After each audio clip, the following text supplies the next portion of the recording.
And tonight on the Daily Wrap, Donald Trump tells Newsmax TV what really happened on his call with Roger Ailes. Hillary Clinton's email problems seem to be getting worse. Will it take down her campaign? Will she end up in jail?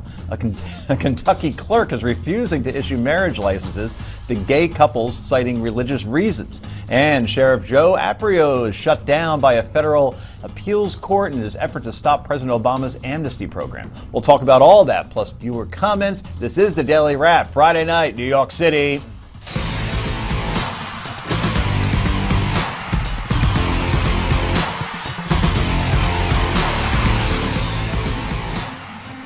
And hello, everybody. I'm not Joe Arpaio. I'm Joe Concha, the host of the Daily Wrap, with my co-host, who is a very busy man on the Sean Hannity Show today, the first liberal ever to host that show. I had a blast today. Our friend Jonathan Gilliam, who joins us here often, and I took over the Hannity Show. Really? Were you yelled at for 3 hours? No, people were really very nice. The callers were great.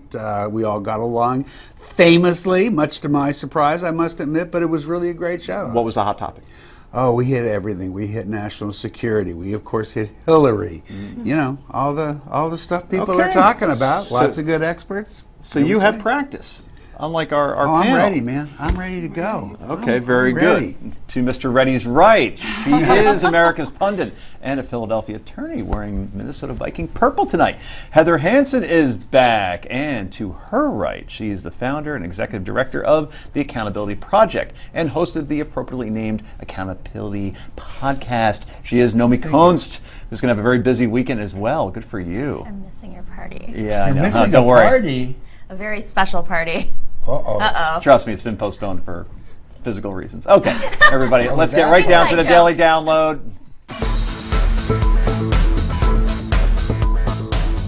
I did not email any classified material to anyone on my email. There is no classified material. So I'm certainly well aware of the classification requirements and did not send classified material. You know, she and her team has said that it was not used for anything but unclassified work. You know, we don't undergo scans of everyone's unclassified email to make sure they're only doing unclassified work. So I don't think there was any indication she was doing anything but here. Well, first let me say that I am confident that I never sent nor received any information that was classified at the time it was sent and received. I just want to know when Marie Harp is going to be indicted.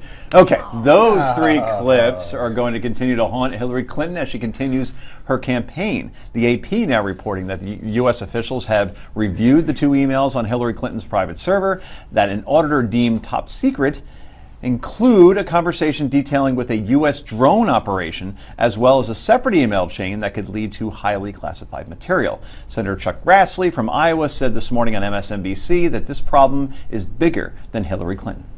My concerns are bigger than Hillary Clinton. They deal with whether or not our national security is going to be preserved, and also the extent to which classified information should only be seen by people that have clearance to do that. And it's also an issue of whether or not the laws are going to be abided by. So this goes along with my oversight of 35 years of any executive branch, be Republican or Democrat. Okay, Rick, let's go through a hypothetical scenario for a moment. All right, Joe Biden decides not to jump into the race. I'm 72, I've done it all, I'm tired, don't want to deal with it. Al Gore doesn't enter the race. And even if he does, I submit that he wouldn't be much of a factor because he is the ultimate establishment candidate. So then it's just her against Bernie Sanders, in essence, because Martin O'Malley really isn't a factor. Does that still get her to the nomination despite everything that we're hearing and seeing right now? Can she just weather it because people say we have no alternative? It really depends. It really does depend. You know, the more I learn, and by the way, I'm going to sound a bit of a caution. When we were sitting here last night, we were talking about the reporting yesterday that the classified documents involve top secret satellite photographs. Mm-hmm. Today, we're now hearing reporting saying, no, it was about drone positions in Pakistan and some other things. We all have to be a little bit careful here. When you start to see reporting coming in every day a little bit different, then there's reason to just hang back, relax to the extent that you can and watch. The problem is going to be, and I've spent so much time on this in the last 2 days, somebody went into one of those scuff rooms, which are places only a few highly national security qualified people can go. It's where classified data is kept in various agencies of government, and you have to have a very high clearance to get there. Somebody went in there, downloaded. Unlikely that they sent it directly from a computer in there to Hillary's email. They downloaded the data, took it to a computer, and sent it. This is a big, big problem, and this is what Senator Grassley was talking about this morning, because one, how did that happen? And two, why did the State Department not know it happened? And maybe three, and the biggest, if you're worried about how the government operates, the minute that we knew that Hillary Clinton may have had some classified data and that her lawyer was holding the thumb drive, typically the FBI would have been there in 2 minutes to take possession of that. And that didn't happen. So there are a lot of questions going on now that go beyond just Hillary Clinton. In terms of answering your hypothetical, it depends how bad this gets. If she's indicted, then it's just impossible to imagine that she would continue her run.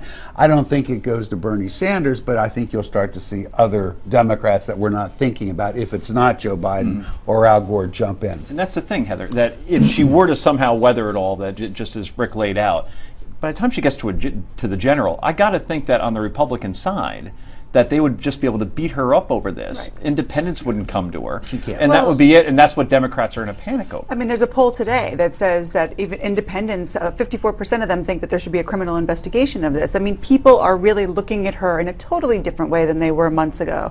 And if nothing else, if there's nothing nefarious, if there's nothing evil, it is careless. And do we want a careless president when it comes to the position that the United States is in right now? And I think the answer across the board is and has been no. By the way, there is a criminal investigation going on. They've been careful in how they're... her. Yeah. Well, on the server, you know what? right. It's her. Well, that's right. She It's speaks her. in passive voice. It's Yeah. not me. It's how the emails were handled. Well, who handled them? Right. Believe You me, did. there is a criminal investigation Absolutely. going And on. there should So be. Nomi, if Joe Biden needs a press secretary, is that something that you're going to apply for? She'd like that. I have maybe. another job.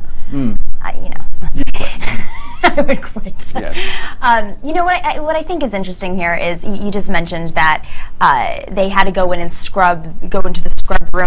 One of the emails that they found in this small batch of emails, let's not forget they only took a small batch of emails out of the 30,000 emails they got, was an email between Richard Holbrooke and the State Department, and they had said, the State Department, Hillary's team said, hang on a second, you have to fax us something, which is under this special server that they have, a secure server, before you email us those documents, which I don't really understand the process of that, but they were very cautious and aware of the process of how you pass along classified information. Yeah. Now, on the political point here, listen, anytime you're defending something, anytime you're denying something, you're losing. If you're not playing by your message, which is why the Hillary campaign is being so cautious about what they're talking about and not going on the record and not having, speaking to press, you're losing. And she's going to continue to lose if this goes on. And there are consequences, because there's stunning news out of New Hampshire, where a new Franklin Pierce University Boston Herald poll shows Vermont Senator Bernie Sanders surging to a 7-point lead over longtime frontrunner Hillary Clinton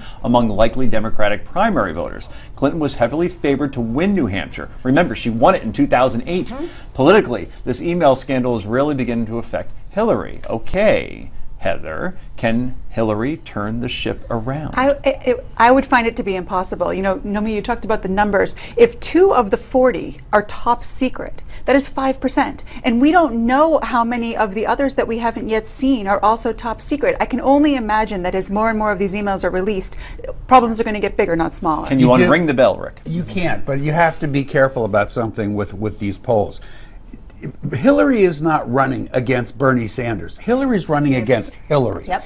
And the reason she's losing is because Hillary is losing. Yep. Bernie Sanders is not winning anything. Now we may have Hillary running against a Hillary with an indictment, and where do you see those numbers then? Wow, it's like Superman 3, where there's an evil Superman and a regular Superman. They're going against each other. Anyway, can Hillary Clinton get past this email scandal? Let us know at newsmaxtv.com/comments. Newsmaxtv.com/comments. Coming up, Donald Trump is speaking out about Mrs. Clinton and President Obama. What did he have to say? You won't believe it. Stay tuned.